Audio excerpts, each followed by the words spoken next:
picture of renunciation, you know? In the Shastras, what is the picture that gives you a perfect idea of a man of renunciation? Any idea, doctor? Picture of a man of renunciation. Shastras have portrayed it always. Sorry?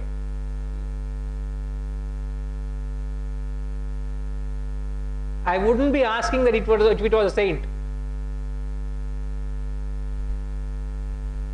Isn't it? The fact that I'm asking it cannot be a saint. I'm not a straightforward person, sir. Means there's a hidden message in that. And the Shastras have taken that methodology to teach us.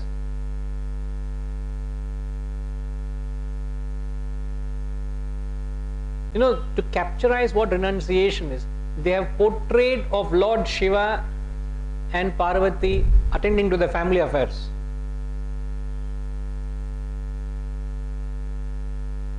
This is the picture of renunciation. Lord Shiva and Parvati attending to the family with their kids, Subramanya and Ganesha. They have used that portrait to convey a picture of renunciation. Not a Swami sitting amidst an anthill, doing meditation, standing on a single leg. No, that is not renunciate. Not someone who has given up everything, who is living in the woods, who is a sannyasi. Nay. A picture of Shiva. What is the message is, you must be like a lotus leaf in water.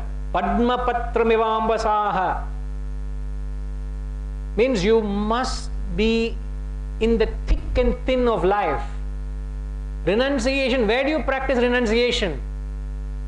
Being a grihastha, not being a recluse. You don't have to run away from anything to practice renunciation. Where do you practice renunciation?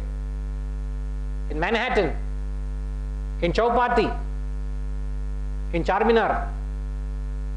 Right? In the thick and thin of your business, you must be able to embrace the higher spirit of unselfishness and renounce the selfish attachments and ego and selfish desires. Where? While you are acting, while you are functioning, which means you must live a life full of action, never abandon. And yet our Shastras are misunderstood.